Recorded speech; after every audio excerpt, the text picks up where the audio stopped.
এমন সংস্কার করেন না যে সংস্কারের মধ্য দিয়ে করিডোর হবে, চট্টগ্রামের বন্দর অন্যের হাতে চলে যাবে।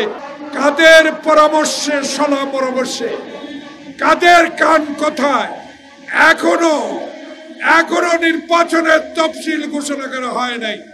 আমাদের প্রিয় নেতা তারেক রহমানের সুশৃঙ্খল সাংগঠনিক শক্তির মধ্য দিয়ে আমরা সেদিন জুলাই আগস্ট বিপ্লবকে সমর্থন দিয়ে বাংলাদেশে আপনার মতো একজন সচেতন নাগরিক, যিনি বিশ্বের দরবারে আমাদেরকে অহংকারিত করেছেন, আপনি নোবেল বিজয়ী, আপনি ব্যক্তিগত ইউনুস নয়, বাংলাদেশের 18 কোটি মানুষের ডক্টর মোহাম্মদ ইউনুস।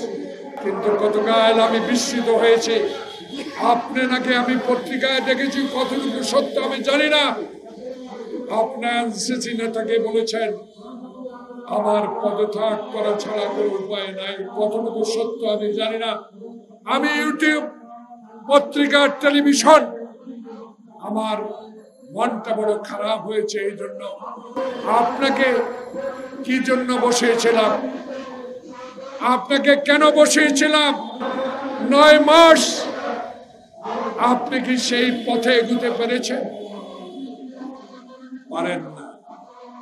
না পারার কারণ আমরা জানতে চাই, না পারার বিষয় আমরা জানতে চেয়েছি।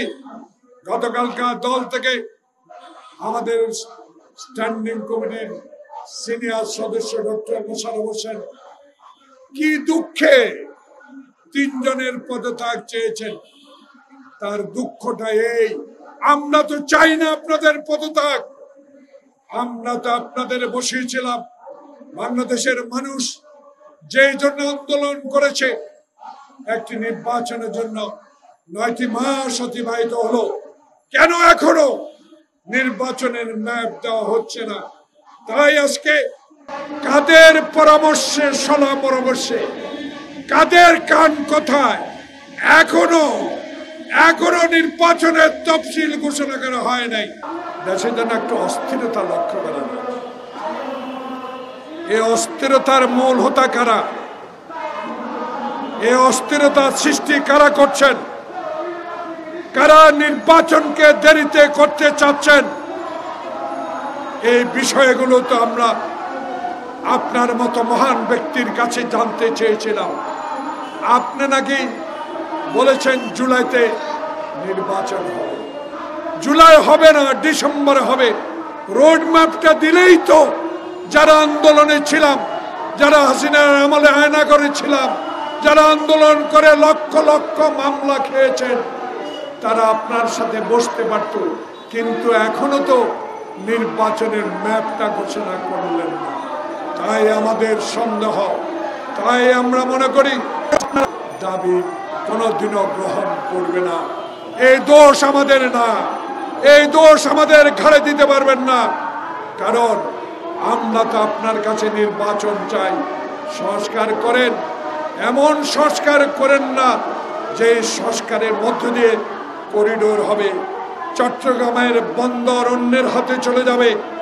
এমন সংস্কার করেন না যে সংস্কারের মধ্য দিয়ে ষড়যন্ত্রকারীরা নির্বাচনকে বিলম্বিত করে আপনাকে অস্থির করে তুলবে।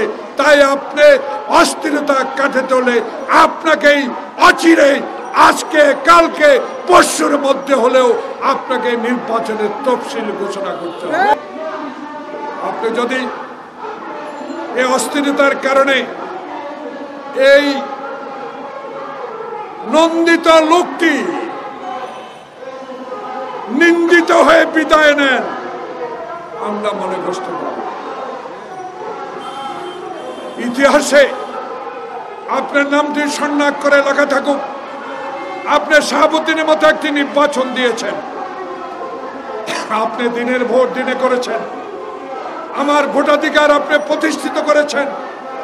ইতিহাস লেখা থাকবে, সেই ইতিহাসে আপনি আমাদের গ্রহণযোগ্য ব্যক্তি হিসাবে আমাদের ভবিষ্যৎ প্রজন্ম আজকে আপনাকে নিয়ে অহংকার করতে পারবে।